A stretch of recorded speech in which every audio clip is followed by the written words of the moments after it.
आप देख रहे हैं नेट्रिक न्यूज, साहस सच कहने का। नमस्कार, मैं हूं देवनाथ पांडे और आप देख रहे हैं नेट्रिक न्यूज। देश की राजनीति में एक बार फिर से शिवसेना अपने पुराने फॉर्म में दिख रही है। बाल ठाकरे के वक्त जिस तरह से शिवसेना राजनीति में ताकत दिखाती थी, अब उसी राह पर एक बार फिर से शिवसेना दिखाई दे रही है। राजनीतिक फिजाओं में एक ऐसा बयान गूंज रहा है जो अयोध्या में मंदिर मस्जिद विवाद को लेकर अब तक का एक ऐसा बयान है जिसे खुलेआम कहने की हिमाकत आज तक किसी ने नहीं की। लेकिन शिवसेना ने खुलेआम इस बात को न सिर्फ कहा है बल्कि धमकी भी दी है। शिवसेना के राज्यसभा सांसद संजय राउत ने राम मंदिर निर्माण को लेकर कहा है कि हमने तो 17 मिनट में बाबरी ढहा दी थी और अब कानून बनाने में इतना समय। संजय राउत नहीं रुके, नेता सांसद को लेकर यहां तक कह दिया कि जो सांसद राम मंदिर का विरोध करेगा उसका घूमना मुश्किल हो जाएगा।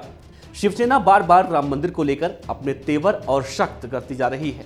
आखिर ऐसी क्या वजह है कि शिवसेना महाराष्ट्र की राजनीति से बाहर अब यूपी की राजनीति, देश की राजनीति में दखल दे रही है? क्या यह सिर्फ खुद को कट्टर हिंदूवादी साबित करने का तरीका है या फिर खुद को राम भक्त साबित करने का, या फिर राम के नाम पर किसी दूसरी तरह की राजनीति साधने का मंत्र?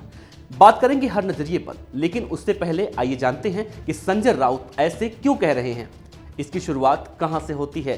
अयोध्या में राम मंदिर निर्माण का पहला शगुफा विश्व हिंदू परिषद के प्रमुख मोहन भागवत ने यह कहकर छेड़ा था कि राम मंदिर निर्माण को लेकर बहुत देर हो रही है, सरकार को अब मंदिर निर्माण के लिए कानून बनाना चाहिए, मंदिर निर्माण को लेकर अध्यादेश लाना चाहिए। मोहन भागवत ने इस बयान के बाद देश की राजनीति में एक बार फिर से अयोध्या राम मंदिर मामले को राजनीति के फुटबॉल मैदान में ऐसा ला दिया जिसे हर पार्टी अपनी तरफ से गोल साधना चाहती है।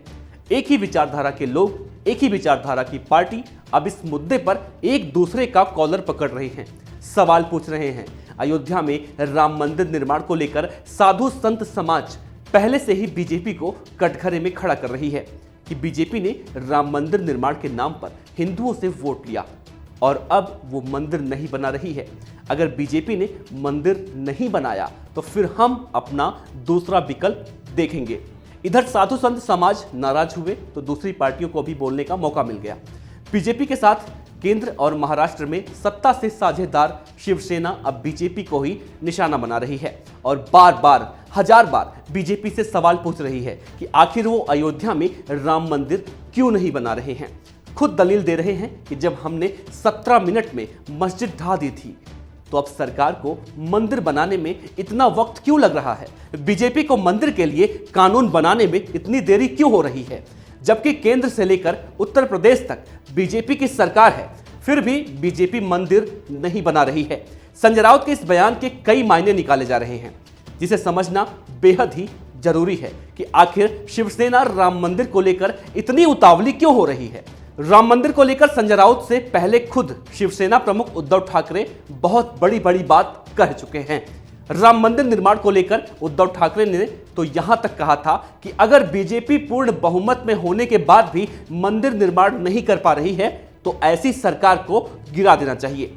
इसके बाद शिवसेना ने अयोध्या में राम मंदिर निर्माण का बीड़ा अपने कंधे पर उठाने की बात कही और लगे मंदिर निर्माण के लिए ईंट इकट्ठा करने। और अब शिव सैनिकों के साथ 25 नवंबर को पूरे लो लश्कर के साथ अयोध्या जाने वाले हैं। और अब इन सारी चीजों से 2 कदम आगे संजय राउत का यह बयान पूरे मामले पर गौर करें तो 2 बातें सामने आती हैं।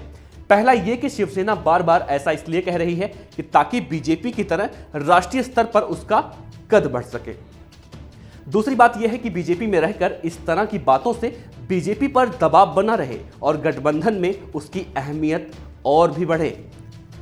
अगला निशाना लोकसभा चुनाव पर भी है। ऐसा करने से महाराष्ट्र में लोकसभा के चुनाव में ज्यादा से ज्यादा सीट हासिल कर सके।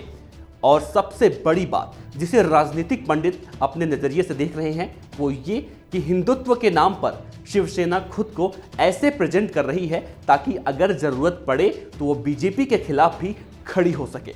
ऐसा शिवसेना खुद कर रही है या फिर कोई शिवसेना से ऐसा करवा रहा है, ये एक गहरी राजनीतिक हो सकती है।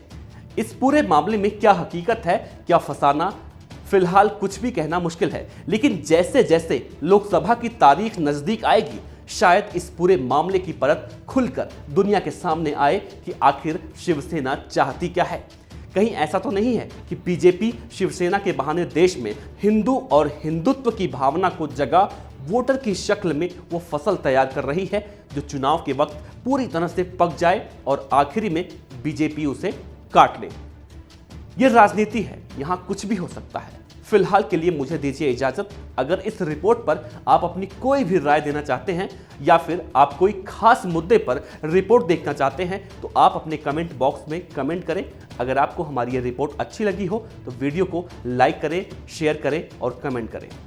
और हाँ, अगर आपने हमारा चैनल अभी तक सब्सक्राइब नहीं किया है तो उसे सब्सक्राइब जरूर करें। शुक्रिया। हमारे साथ जुड़े रहने के लिए हमारे YouTube चैनल को सब्सक्राइब करें, साथ ही बेल आइकन को दबाएं। नेट्रिक न्यूज की खबरें सबसे पहले देखने के लिए।